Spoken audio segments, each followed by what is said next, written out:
టాలీవుడ్ లో ఇప్పుడు ఒక కాంబినేషన్ పై ఇంట్రెస్టింగ్ న్యూస్ వైరల్ గా మారింది. ఒకవైపు పుష్పరాజ్ గా గ్లోబల్ వైడ్ సెన్సేషన్ క్రియేట్ చేసిన ఐకాన్ స్టార్, మరోవైపు తన నటనతో అందంతో కుర్రాళ్ల మనసు గెలుచుకున్న సీతారామం బ్యూటీ. వీరిద్దరూ త్వరలోనే ఒకే స్క్రీన్ పంచుకోబోతున్నారా? అసలు వీరి మధ్య జరిగిన ఆ ఇంట్రెస్టింగ్ చాట్ ఏంటి? Watch the story. Tollywood icon star Allu Arjun craze గురించి ప్రత్యేకంగా చెప్పనక్కర్లేదు. పుష్ప సినిమాతో నేషనల్ లెవెల్లో గుర్తింపు తెచ్చుకున్న బన్నీ రీసెంట్ గా పుష్ప 2 ది రూల్ చిత్రానికి గాను ప్రతిష్టాత్మకమైన 70వ ఫిల్మ్ఫేర్ అవార్డ్స్ సౌత్ లో ఉత్తమ నటుడి అవార్డును గెలుచుకున్నారు. ఇలాంటి టైంలో టాలీవుడ్ సెన్సేషనల్ మృణాల్ ఠాకూర్ పంపిన ఒక స్పెషల్ గిఫ్ట్ ఇప్పుడు టాక్ ఆఫ్ ది టౌన్ గా మారింది. అల్లు అర్జున్ సాధించిన ఈ ఘనతకు గుర్తుగా మృణాల్ ఠాకూర్ ఆయనకు ఒక అందమైన పూల బొకేతో పాటు హృదయపూర్వకమైన సందేశాన్ని పంపారు.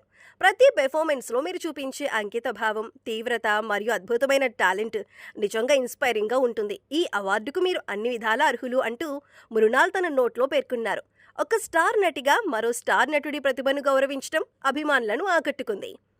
మృణాల్ పంపిన గిఫ్ట్ ను తన అఫీషియల్ ఇన్స్టాగ్రామ్ హ్యాండిల్లో పోస్ట్ చేసిన అల్లు అర్జున్ దానికి ఒక అదిరిపోయే రిప్లై ఇచ్చారు. Thank you so much Mrunal, మీ విషెస్ చాలా స్వీట్ గా ఉంది.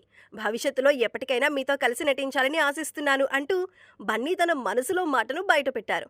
ఇప్పటివరకు వీరిద్దరూ కలిసి ఒక్క సినిమాలో కూడా నటించలేదు. దీంతో బన్నీ స్వయంగా ఈ ఆసక్తిని కనబర్చడం ఇప్పుడు ఫిల్మ్ నగర్ లో హాట్ టాపిక్ గా మారింది. ప్రస్తుతం అల్లు అర్జున్ తన చేతిలో భారీ ప్రాజెక్టులను ఉంచుకున్నారు. అట్లీ సినిమాతో పాటు లోకేష్ కనగరాజ్తో ఓ సినిమా చర్చలు జరుగుతున్నాయి. మరోవైపు మృణాల్ ఠాకూర్ కూడా అడవిశేష్తో కలిసి డెకాయిట్ సినిమాతో బిజీగా ఉంది. ఈ బిజీ షెడ్యూల్స్ మధ్యలో ఏదైనా పెద్ద బ్యానర్ వీరిద్దరినీ కలిపి ఒక పక్కా లవ్ స్టోరీ లేదా యాక్షన్ డ్రామా ప్లాన్ చేస్తే బాక్స్ ఆఫీస్ రికార్డులు తిరగడాయటం ఖాయమని ట్రేడ్ విశ్లేషకులు భావిస్తున్నారు. మొత్తానికి బన్నీ మృణాల్ కాంబో కోసం ఫ్యాన్స్ ఇప్పుడే సోషల్ మీడియాలో హంగామా మొదలు పెట్టేశారు. మరి ఈ క్రేజీ పేరును వెండితెరపై చూసే అవకాశం ఏ దర్శకుడు అందిస్తారో వేచి చూడాలి మరి.